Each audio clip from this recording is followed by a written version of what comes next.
Welcome to part 2 of ClickBank's affiliate training. In part 1 we talked about how to choose your niche, and in this part we're going to talk about the next step, which is building your platform. So first off, let's just cover what is a platform, because it may be a new concept to a lot of people out there. But basically, just a platform is a home base for establishing your authority and building an audience. So basically it's a site or a channel where you can start to share your thoughts and ideas, interact with people, and have people come to listen to you and to see what you have to say. And there are several different options for how you can build a platform, which we'll talk about in just a minute. But basically it's just a place where you can get your thoughts out there and start to build a reputation and send people so that they can get more information from you. So let's talk about why you need a platform as opposed to just trying to build an affiliate business based purely off of niche websites or doing free traffic or things like that. There are 3 really good reasons for why you want to build a platform. One of them is to have control of your brand and of your business. If you rely completely on third-party sources for getting traffic and for sending affiliate promotions, those can be taken away from you at any minute. So you may be, sending traffic through Twitter or YouTube or something like that. But if they decide to change their terms of service, or if a service decides to go out of business, then you could lose all of the business and momentum that you've built. So you don't want to rely completely on third parties. You want to have your own website or own kind of home base where people can come back and find you so that no one can take that away. It's just a much better long-term play and long-term business strategy than relying entirely on outside parties. The second is trust and reputation. If you have a home base where people can come and find you and it looks reputable, and you have content and you've given people a reason why they should view you as an authority and an expert, then they're going to trust you and trust your recommendations a lot more. They're more likely to click your affiliate links or take your referrals seriously and actually check out the product and buy. And then finally, it's really the easiest path to success. Selling through your own platform or as an affiliate, pre-selling, it's going to be so much easier than trying to get people to click on your links and buy if they don't have a reason to trust you, don't have a reason to view you as an expert, and you're trying to just interrupt their attention and grab their attention for a second. It's going to be much better if they're already looking to you as a resource and they see you as reputable. So there are a bunch of different kinds of platforms that you can build. The first one is building your own blog on WordPress, and we'll talk about this a little bit later, but basically on your own self-hosted WordPress. So having your own website. You could do it building a platform on Facebook, on a fan page or something like that. You can have a YouTube channel, and that's a great way to build an audience. Obviously these are third-party options, but they can be used to complement your main platform, which we'll talk about in a second. Twitter is a good option, or you could potentially build a forum and build a platform that way. What we recommend is to take a blog and make that the centerpiece of your platform. So you always want to have your own website, like I talked about earlier, to send people back to. And there are several other good reasons for that, which we'll cover in a little bit. But the best way really is to build multiple platforms and multiple different channels and let them support each other. So if you have a blog, link to Facebook, link to your YouTube channel. If you have a YouTube channel, send people back to your website. So make them support each other. Don't just pick one. Now, one note I want to make about that is you don't have to do all of these, and in fact I wouldn't recommend doing all of these for most people until you've really started building out and you have plenty of bandwidth to work on them. You'd be better off building a blog and then maybe picking 1 or 2 of these extra platform channels to build off of. So have a blog and a YouTube channel, or have a blog and a Facebook fan page. where people can come and find you and interact with you, rather than trying to do all of them and not dedicating the proper amount of time and resources to any of them.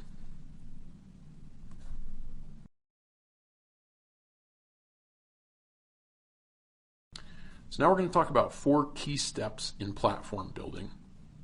So the first one is to create a brand.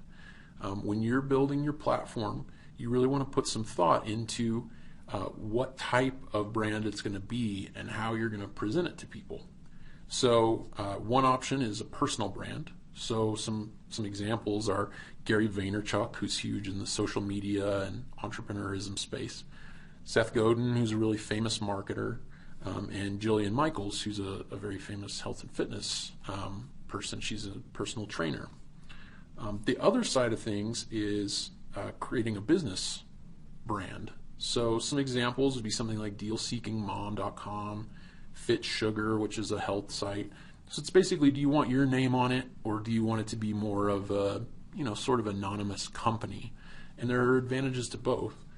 Obviously, if you're putting your name on it, it makes you very trustworthy, and you can put your own personality into it a lot, be very likable, and people will kind of know who you are. The disadvantage to that is that you would have a hard time ever selling off the brand or kind of removing yourself from it. It's very much tied to you, so you need to make sure that it's something you want to stick with long term, because otherwise, without you, the brand won't really function. With business brands, it's much easier to sell those off or to bring in other people to help you with them, like guest authors or things like that. But it doesn't have a face to it necessarily, so it can be a little bit harder to build it up and become likable and trustworthy and things if you're not putting your own face and name on it. So think about that when you're deciding how to create your brand. Also think about things like, what style of brand do you want? Is it going to be fun? Is it going to be serious and business-like? Are you going to position yourself as the expert, or are you going to position yourself as somebody who's investigating and learning about a topic and sharing what you learn as you go? So there are a lot of different directions you could go with the brand.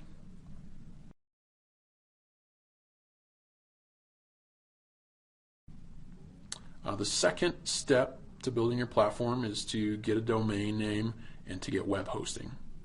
You are going to want to host your own website. Don't rely on a free third-party platform like WordPress.com or Blogger.com or someone like that. You're going to want to get your own. So buy a domain name. It costs about $10 a year, but it's absolutely worth it to have your own domain. It makes you so much more trustworthy, and people will listen to you and take you a lot more seriously if you have your own domain. So when you're thinking about your domain, there are a few different ways you could go again. Do you want to do something that's sort of brandable and unique? So that would be a term like Google or Yahoo that doesn't really mean anything. You could go personal. So if you're doing a personal brand, you can certainly use your own name as the domain name. Or do you want to try to go descriptive and build a brand and a website around the topic? And there are advantages again to each.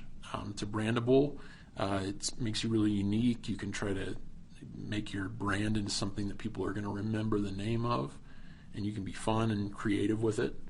With personal, there's obviously, you're tying that to your personal brand that we talked about a minute ago. And with descriptive, there's typically some SEO benefit to including keywords in the domain name. But if you go too heavy on the descriptive and the sort of SEO focused, it can actually detract from your brand, because it seems like you're just trying to game the search engines, and this isn't something that you're building because you really care about it necessarily. There are some examples where that's been able to work, but I would kind of recommend finding a hybrid or staying away from going purely SEO oriented if you're really trying to build this into a brand and something that people are going to remember and trust. So a couple of recommended registrars would be somebody like GoDaddy.com or Namecheap. Those are both good options for registering a domain name. For web hosting, you can get a pretty inexpensive plan, and I certainly recommend paying for web hosting. It's really pretty inexpensive. It can range anywhere from $3 a month to $10 a month. It goes up from there, but those are kind of the low ends. If you go with the least expensive option, usually you can just host one website on it, and there are probably going to be some other limitations. If you go for the next level up, you're going to be able to host multiple domains on your web host. So that can be good if you're building out multiple different websites or think you might. And you can typically upgrade to a higher level plan if you need to with no issue. So if you're just starting out to build one website, you can go with the cheapest hosting and then go up from there. So some recommended hosts would be somebody like HostGator.com, Bluehost. I don't typically recommend GoDaddy for web hosting just because for some reason with WordPress it tends to run really slowly. So I don't usually recommend them to people who are wanting to run a blog on their website. So then step 3 is to go ahead and create your blog. So really what you want to do is use WordPress, and this is the self-hosted version of WordPress, not WordPress.com. So if you are very technical and want to do it yourself, you can download it from WordPress.org and then upload it. But most of the web hosts and all the ones that I mentioned in the last screen have quick install processes where you can upload WordPress onto your domain name in a matter of seconds. It's really easy to do. It doesn't require being technical. So that's the best way to go, is to just tell them that you want to install WordPress, and they can walk you through the process of how to do that. And it just takes a minute. And it's free. So that's another great reason to use WordPress as your platform. Then the next step is you want to get a unique theme. There are a lot of great free WordPress themes out there. So if you don't have a lot of money to spend, you can certainly look around for free themes. However, be aware that because it's free, your website is probably going to look like hundreds of other people's out there, if not thousands of other people. So the other way you can go is to buy what's called a premium WordPress theme. And these range anywhere from $30 to $100 or $150. But there are going to be way less people that have the same theme as you. They typically come with a lot of features and usability stuff built into it to make it easier to make a really nice looking website. So some of the options for that would be elegant themes, Woo themes, Studio Press, which is created by the people who run Copyblogger. Theme Forest is another one that's not listed on here. So those are all good options to go, and you can find really reasonably priced website or themes for WordPress that are going to make your site look great.